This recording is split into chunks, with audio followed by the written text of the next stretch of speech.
So first go to the folder where you have got the MXF files and then select them and drag and drop to the Q panel in Media Encoder. Under the format column, underneath the file name, you could see the output format, and Media Encoder uses your last used format. So in order to change it, click on it. This would then open the export settings, and here you could change the format by clicking on the drop down and selecting, for example, H.264, which would then produce an MP4 file. Now regarding preset, by default it is selected as match source high bitrate, which in fact would reduce your file size substantially. The original MX file is approximately 1 GB, and if you would select match source, it reduces to just 164 megabytes. In my case, my source file is 4K, so therefore for preset I select high quality 2160p 4K, and now you can see my file size has increased substantially to 1.2 GB, which is much closer to my original MX file. If your original file is 1080p, then select high quality 1080p instead.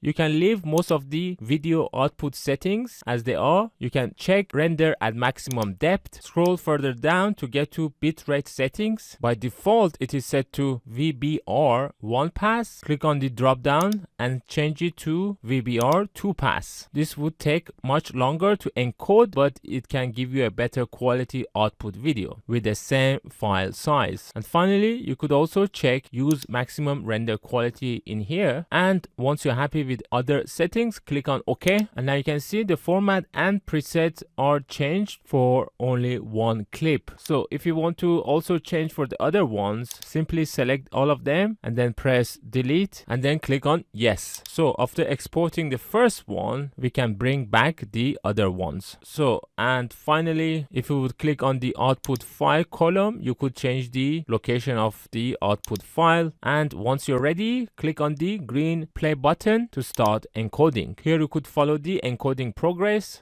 Once the encoding is completed, you will get the green check mark. In the same folder, you could see both the MP4 file as well as the original MXF file. You could open the file to test it.